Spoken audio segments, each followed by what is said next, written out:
नमस्कार, मी मनाली. न्यूज 18 लोकमतमध्ये आपल्या सगळ्यांचं स्वागत आहे आणि बुलेटिनची सुरुवात आपण करणार आहोत. पंतप्रधान मेरे नरेंद्र प्यारे मोदींची मन की देशवासियों, बात सुरू झालेली आहे. नमस्कार। कोरोना के प्रभाव से हमारी मन की बात भी अछूती नहीं रही है। जब मैंने पिछली बार आपसे मन की बात की थी, तब पैसेंजर ट्रेनें बंद थी, बसें बंद थी, हवाई सेवा बंद थी। इस बार बहुत कुछ खुल चुका है। श्रमिक स्पेशल ट्रेनें चल रही हैं, अन्य स्पेशल ट्रेनें भी शुरू हो गई हैं। तमाम सावधानियों के साथ हवाई जहाज उड़ने लगे हैं। धीरे धीरे उद्योग भी चलना शुरू हुआ है, यानी अर्थव्यवस्था का एक बड़ा हिस्सा अब चल पड़ा है, खुल गया है। ऐसे में हमें और ज्यादा सतर्क रहने की आवश्यकता है। 2 गज की दूरी का नियम हो, मुंह पर मास्क लगाने की बात हो सके तो वहां तक घर में रहना हो, ये सारी बातों का पालन, उसमें जरा भी ढिलाई नहीं बरतनी चाहिए। देश में सबके सामूहिक प्रयासों से कोरोना के खिलाफ लड़ाई बहुत मजबूती से लड़ी जा रही है। जब हम दुनिया की तरफ देखते हैं तो हमें अनुभव होता है कि वास्तव में भारतवासियों की उपलब्धि कितनी बड़ी है। हमारी जनसंख्या ज्यादातर देशों से कई गुना ज्यादा है। हमारे देश में चुनौतियां भी भिन्न प्रकार की हैं, लेकिन फिर भी हमारे देश में कोरोना उतनी तेजी से नहीं फैल पाया जितना दुनिया के अन्य देशों में फैला। कोरोना से होने वाली मृत्यु दर भी हमारे देश में काफी कम है।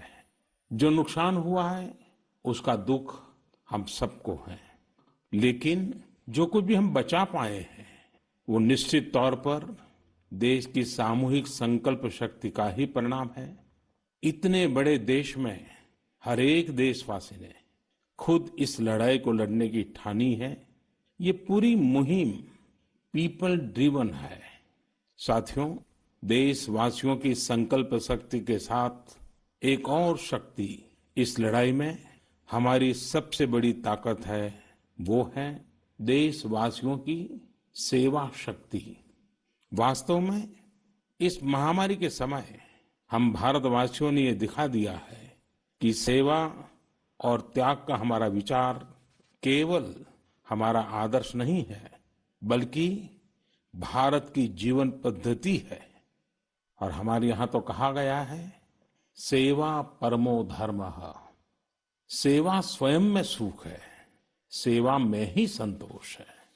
आपने देखा होगा कि दूसरों की सेवा में लगे व्यक्ति के जीवन में कोई डिप्रेशन या तनाव कभी नहीं दिखता। उसके जीवन में, जीवन को लेकर उसके नजरिए में भरपूर आत्मविश्वास, सकारात्मकता और जीवंतता प्रतिपल नजर आती है।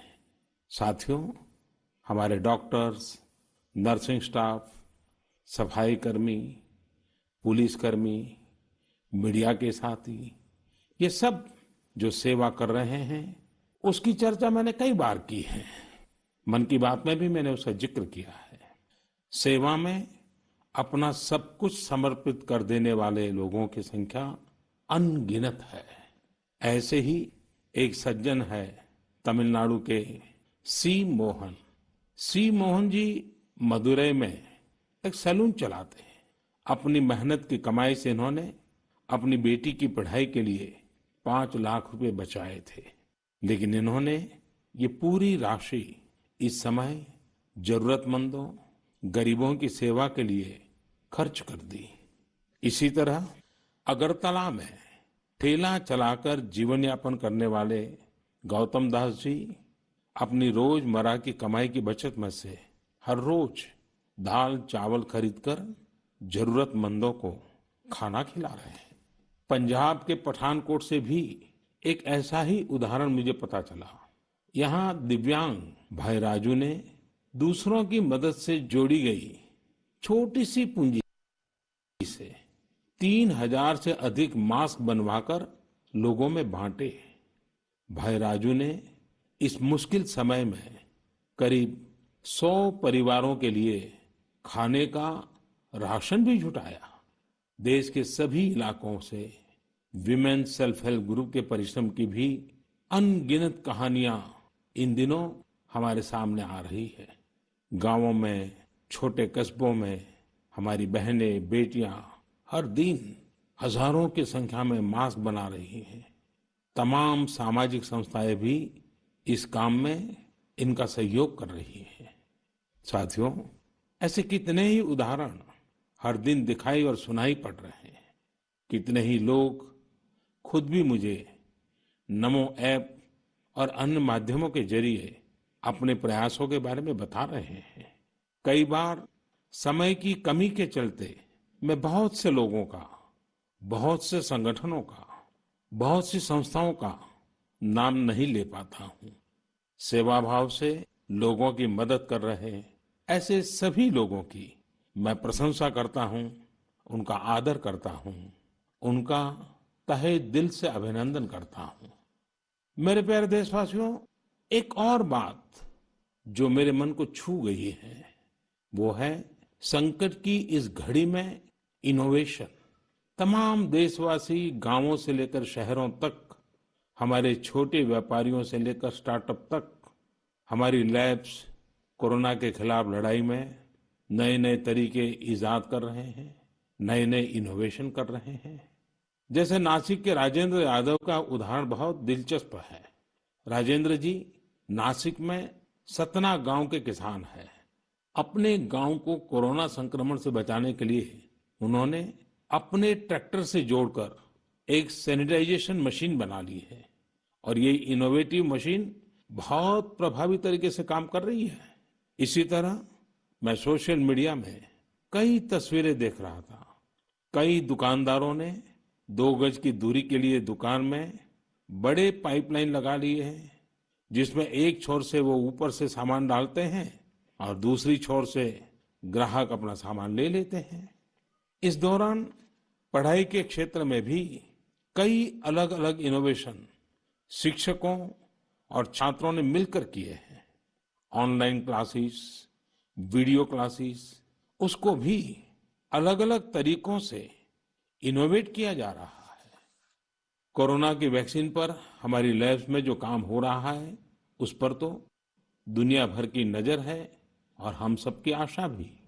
किसी भी परिस्थिति को बदलने के लिए इच्छा शक्ति के साथ ही बहुत कुछ इनोवेशन पर भी निर्भर करता है। हजारों सालों की मानव जात की यात्रा लगातार इनोवेशन से ही इतने आधुनिक दौर में पहुंची है। इसलिए इस महामारी पर जीत के लिए हमारी ये विशेष इनोवेशंस भी बहुत बड़ा आधार है। साथियों, कोरोना के खिलाफ लड़ाई का यह रास्ता लंबा है। एक ऐसी आपदा जिसका पूरी दुनिया के पास कोई इलाज ही नहीं है, जिसका कोई पहले का अनुभव भी नहीं है, तो ऐसे में नई नई चुनौतियां और उसके कारण परेशानियां हम अनुभव भी कर रहे हैं। ये दुनिया के हर कोरोना प्रभावित देश में हो रहा है और इसलिए भारत भी इससे अछूता नहीं है। हमारे देश में भी कोई वर्ग ऐसा नहीं है जो कठिनाई में ना हो, परेशानी में ना हो। और इस संकट की सबसे बड़ी चोट अगर किसी पर पड़ी है तो हमारे गरीब, मजदूर, श्रमिक वर्ग पर पड़ी है। उनकी तकलीफ, उनका दर्द, उनकी पीड़ा शब्दों में नहीं कही जा सकती। हम में से कौन ऐसा होगा जो उनकी और उनके परिवार की तकलीफों को अनुभव न कर रहा हो। हम सब मिलकर इस तकलीफ को, इस पीड़ा को बांटने का प्रयास कर रहे हैं। पूरा देश प्रयास कर रहा है। हमारे रेलवे के साथी दिन रात लगे हुए हैं। केंद्र हो, राज्य हो, स्थानीय स्वराज की संस्थाएं हो, हर कोई दिन रात मेहनत कर रहे हैं। जिस प्रकार रेलवे के कर्मचारी आज जुटे हुए हैं, वे भी एक प्रकार से अग्रिम पंक्ति में खड़े कोरोना वॉरियर्स ही है। लाखों श्रमिकों को ट्रेनों से और बसों से सुरक्षित ले जाना, उनके खाने पीने की चिंता करना, हर जिले में क्वारंटाइन केंद्रों की व्यवस्था करना, सभी की टेस्टिंग, चेकअप, उपचार की व्यवस्था करना, ये सब काम लगातार चल रहे हैं और बहुत बड़ी मात्रा में चल रहे हैं। लेकिन साथियों, जो दृश्य आज हम देख रहे हैं, इससे देश को अतीत में जो कुछ हुआ, उसके अवलोकन और भविष्य के लिए सीखने का अवसर भी मिला है। आज हमारे श्रमिकों की पीड़ा में हम देश के पूर्वी हिस्से की पीड़ा को देख सकते हैं। जिस पूर्वी हिस्से में देश का ग्रोथ इंजन बनने की क्षमता है, जिसके श्रमिकों के बाहुबल में देश को नई ऊंचाई पर ले जाने का सामर्थ्य है, उस पूर्वी हिस्से का विकास बहुत आवश्यक है। पूर्वी भारत के विकास से ही देश का संतुलित आर्थिक विकास संभव है। देश ने जब मुझे सेवा का अवसर दिया, तभी से हमने पूर्वी भारत के विकास को प्राथमिकता दी है। मुझे संतोष है कि बीते वर्षों में इस दिशा में बहुत कुछ हुआ है और अब प्रवासी मजदूरों को देखते हुए बहुत कुछ नए कदम उठाना भी आवश्यक हो गया है और हम लगातार उस दिशा में आगे बढ़ रहे हैं। जैसे कहीं श्रमिकों की स्किल मैपिंग का काम हो रहा है, कहीं स्टार्टअप्स इस काम में जुटे हैं, कहीं माइग्रेशन कमीशन बनाने की बात हो रही है। इसके अलावा केंद्र सरकार ने अभी जो फैसले लिए हैं, उससे भी गांवों में रोजगार, स्वरोजगार, लघु उद्योगों से जुड़ी विशाल संभावनाएं खुली हैं। ये फैसले इन स्थितियों के समाधान के लिए हैं, आत्मनिर्भर भारत के लिए हैं। अगर हमारे गांव आत्मनिर्भर होते, हमारे कस्बे, हमारे जिले, हमारे राज्य आत्मनिर्भर होते, तो अनेक समस्याओं ने वो रूप नहीं लिया होता जिस रूप में वो आज हमारे सामने खड़ी है। लेकिन अंधेरे से रोशनी की ओर बढ़ना मानव स्वभाव है। तमाम चुनौतियों के बीच मुझे खुशी है कि आत्मनिर्भर भारत पर आज देश में व्यापक मंथन शुरू हुआ है। लोगों ने अब इसे अपना अभियान बनाना शुरू किया है। इस मिशन का नेतृत्व देशवासी अपने हाथ में ले रहे हैं। बहुत से लोगों ने तो ये भी बताया है कि उन्होंने जो जो सामान उनके इलाके में बनाए जाते हैं, उनकी एक पूरी लिस्ट बना ली है। ये लोग अब इन लोकल प्रोडक्ट्स को ही खरीद रहे हैं और वोकल फॉर लोकल को प्रमोट भी कर रहे हैं। मेक इन इंडिया को बढ़ावा मिले, इसके लिए सब कोई अपना अपना संकल्प जता रहा है। बिहार के हमारे एक साथी श्रीमान हिमांशु ने मुझे नमो ऐप पर लिखा है कि वो एक ऐसा दिन देखना चाहते हैं जब भारत विदेश से आने वाले आयात को कम से कम कर दे, चाहे पेट्रोल, डीजल, ईंधन का आयात हो, इलेक्ट्रॉनिक आइटम्स का आयात हो, यूरिया का आयात हो या फिर खाद्य तेल का आयात हो। मैं उनकी भावनाओं को समझता हूं।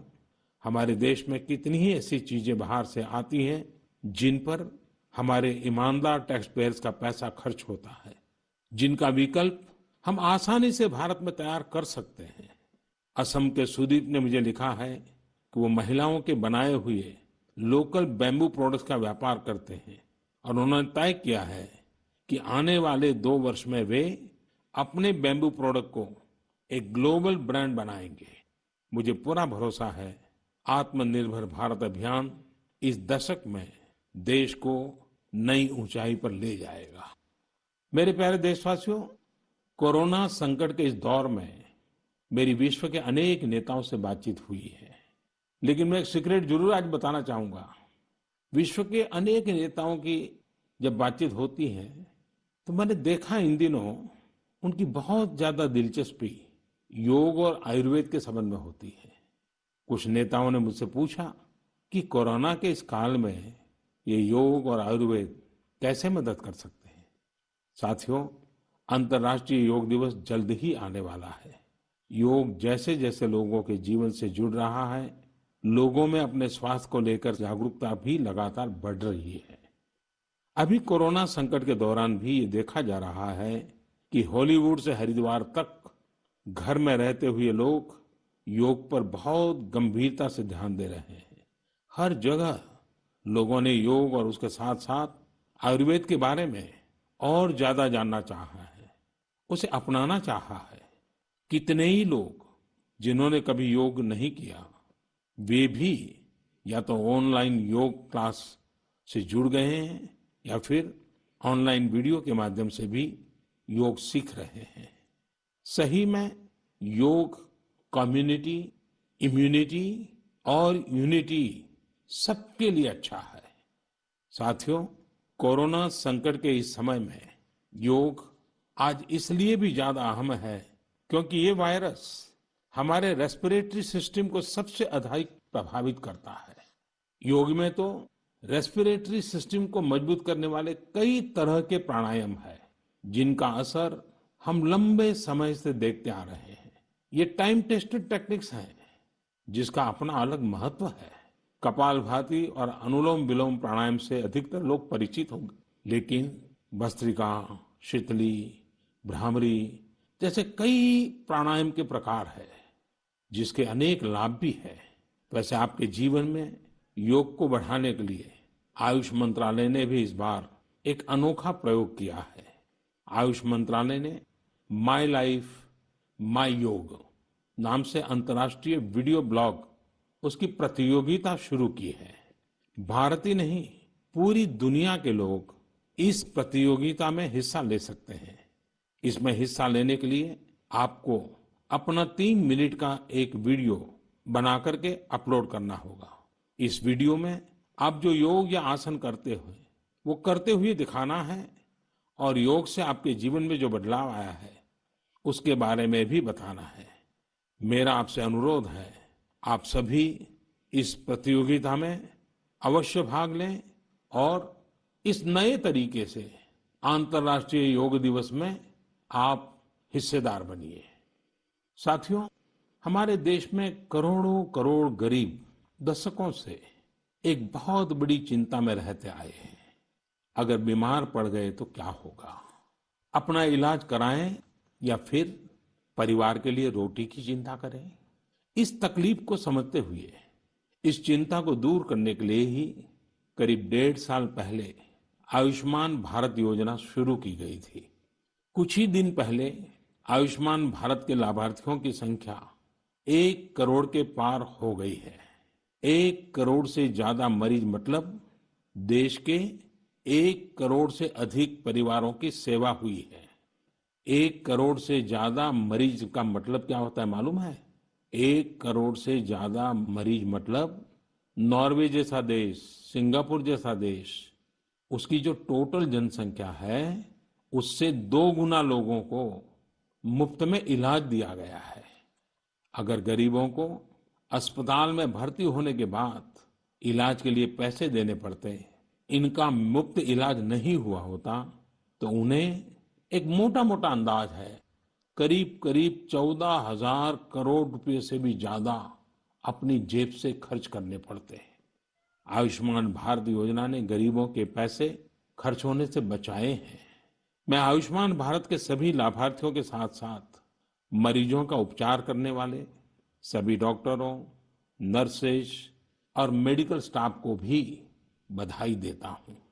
आयुष्मान भारत योजना के साथ एक बहुत बड़ी विशेषता पोर्टेबिलिटी की सुविधा भी है। पोर्टेबिलिटी ने देश को एकता के रंग में रंगने में भी मदद की है। यानी बिहार का कोई गरीब अगर चाहे तो उसे कर्नाटका में भी वही सुविधा मिलेगी जो उसे अपने राज्य में मिलती। इसी तरह महाराष्ट्र का कोई गरीब चाहे तो उसे इलाज की वही सुविधा तमिलनाडु में मिलती। इस योजना के कारण किसी क्षेत्र में जहां स्वास्थ्य की व्यवस्था कमजोर है, वहां के गरीब को देश के किसी भी कोने में उत्तम इलाज कराने की सहूलियत मिलती है। साथियों, आप ये जानकर हैरान रह जाएंगे कि 1 करोड़ लाभार्थियों में से 80% लाभार्थी देश के ग्रामीण इलाकों के हैं। इनमें भी करीब करीब 50% लाभार्थी हमारी माताएं, बहनें और बेटियां हैं। इन लाभार्थियों में ज्यादातर लोग ऐसी बीमारियों से पीड़ित थे जिनका इलाज सामान्य दवाओं से संभव नहीं था। इनमें से 70% लोगों की सर्जरी की गई है। आप अनुमान लगा सकते हैं कि कितनी बड़ी तकलीफों से इन लोगों को मुक्ति मिली है। मणिपुर के चुरा चांदपुर में 6 साल के बच्चे केलेन सांग, उसको भी इसी तरह आयुष्मान योजना से नया जीवन मिला है। केलेन सांग को इतनी छोटी उम्र में ब्रेन की गंभीर बीमारी हो गई। इस बच्चे के पिता दिहाड़ी मजदूर हैं और मां बुनाई का काम करती हैं। ऐसे में बच्चे का इलाज कराना बहुत कठिन हो रहा था, लेकिन आयुष्मान भारत योजना से अब उनके बेटे का मुफ्त इलाज हो गया है। कुछ इसी तरह का अनुभव पुडुचेरी की अमूर्था वल्ली जी का भी है। उनके लिए भी आयुष्मान भारत योजना संकट मोचक बनकर आई है। अमूर्था वल्ली जी के पति की हार्ट अटैक से दुखद मृत्यु हो चुकी है। उनके 27 साल के बेटे जीवा को भी हार्ट की बीमारी थी। डॉक्टर्स ने जीवा के लिए सर्जरी की सलाह दी थी, लेकिन दिहाड़ी मजदूरी करने वाले जीवा के लिए अपने खर्च से इतना बड़ा ऑपरेशन करवाना संभव ही नहीं था। लेकिन अमूर्था वल्ली ने अपने बेटे का आयुष्मान भारत योजना में रजिस्ट्रेशन करवाया और 9 दिनों बाद बेटे जीवा के हार्ट की सर्जरी भी हो गई। साथियों, मैंने आपको सिर्फ 3-4 घटनाओं का जिक्र किया। आयुष्मान भारत से तो ऐसी 1 करोड़ से अधिक कहानियां जुड़ी हुई है। ये कहानियां जीते जागते इंसानों की हैं। दुख तकलीफ से मुक्त हुए हमारे अपने परिवारजनों की है।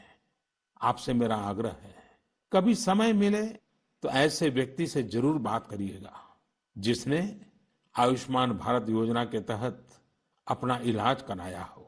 आप देखेंगे कि जब एक गरीब बीमारी से बाहर आता है तो उसमें गरीबी से लड़ने की भी ताकत नजर आने लगी है।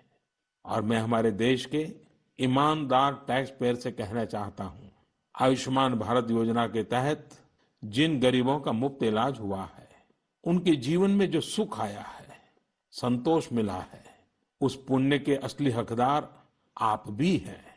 हमारा ईमानदार टैक्स पेयर भी इस पुण्य का हकदार है। मेरे प्यारे देशवासियों, एक तरफ हम महामारी से लड़ रहे हैं तो दूसरी तरफ हमें हाल में पूर्वी भारत के कुछ हिस्सों में प्राकृतिक आपदा का भी सामना करना पड़ा है। पिछले कुछ हफ्तों के दौरान हमने पश्चिम बंगाल और उड़ीसा में सुपर साइक्लोन अम्फान का कहर देखा।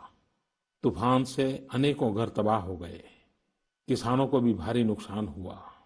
हालात का जायजा लेने के लिए मैं पिछले हफ्ते उड़ीसा और पश्चिम बंगाल गया था। पश्चिम बंगाल और उड़ीसा के लोगों ने जिस हिम्मत और बहादुरी के साथ हालात का सामना किया है, प्रशंसनीय है। संकट की इस घड़ी में देश भी हर तरह से वहां के लोगों के साथ खड़ा है। साथियों, एक तरफ जहां पूर्वी भारत तूफान से आई आपदा का सामना कर रहा है, वहीं दूसरी तरफ देश के कई हिस्से टिड्डियों या लोकस के हमले से प्रभावित हुए हैं।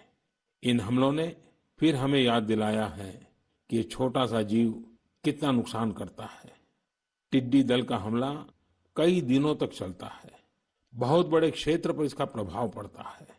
भारत सरकार हो, राज्य सरकार हो, कृषि विभाग हो, प्रशासन भी इस संकट के नुकसान से बचने के लिए, किसानों की मदद करने के लिए आधुनिक संसाधनों का भी उपयोग कर रहा है। नए नए आविष्कार की तरफ भी ध्यान दे रहा है। और मुझे विश्वास है कि हम सब मिलकर के हमारे कृषि क्षेत्र पर ये जो संकट आया है, उससे भी लोहा लेंगे, बहुत कुछ बचा लेंगे। मेरे प्यारे देशवासियों, कुछ दिन बाद ही 5 जून को पूरी दुनिया विश्व पर्यावरण दिवस मनाएगी। विश्व पर्यावरण दिवस पर इस साल की थीम है बायोडायवर्सिटी, यानी जैव विविधता।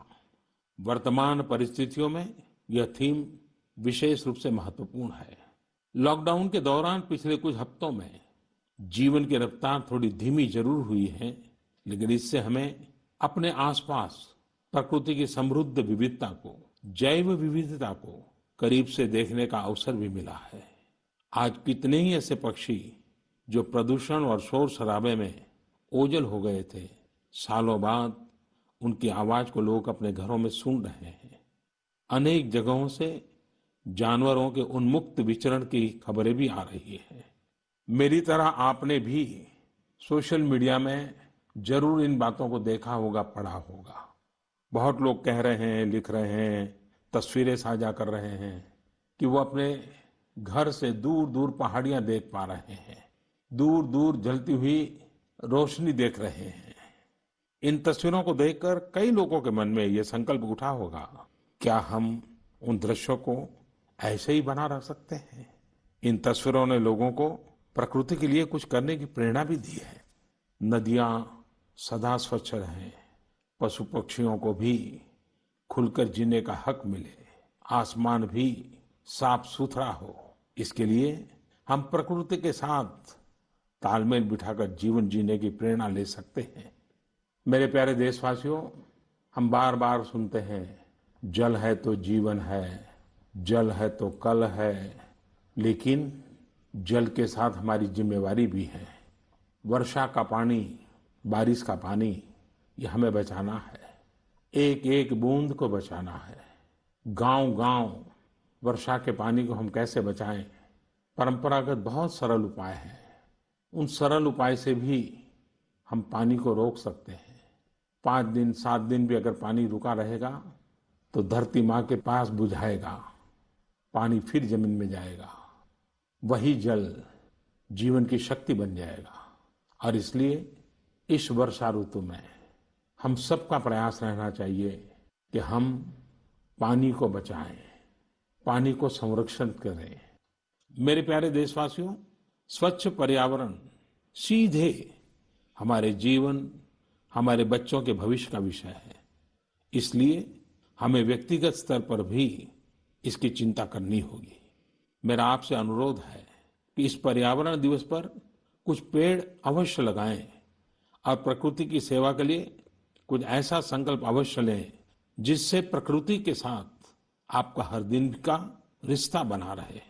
हाँ, गर्मी बढ़ रही है, इसलिए पक्षियों के लिए पानी का इंतजाम करना मत भूलिएगा।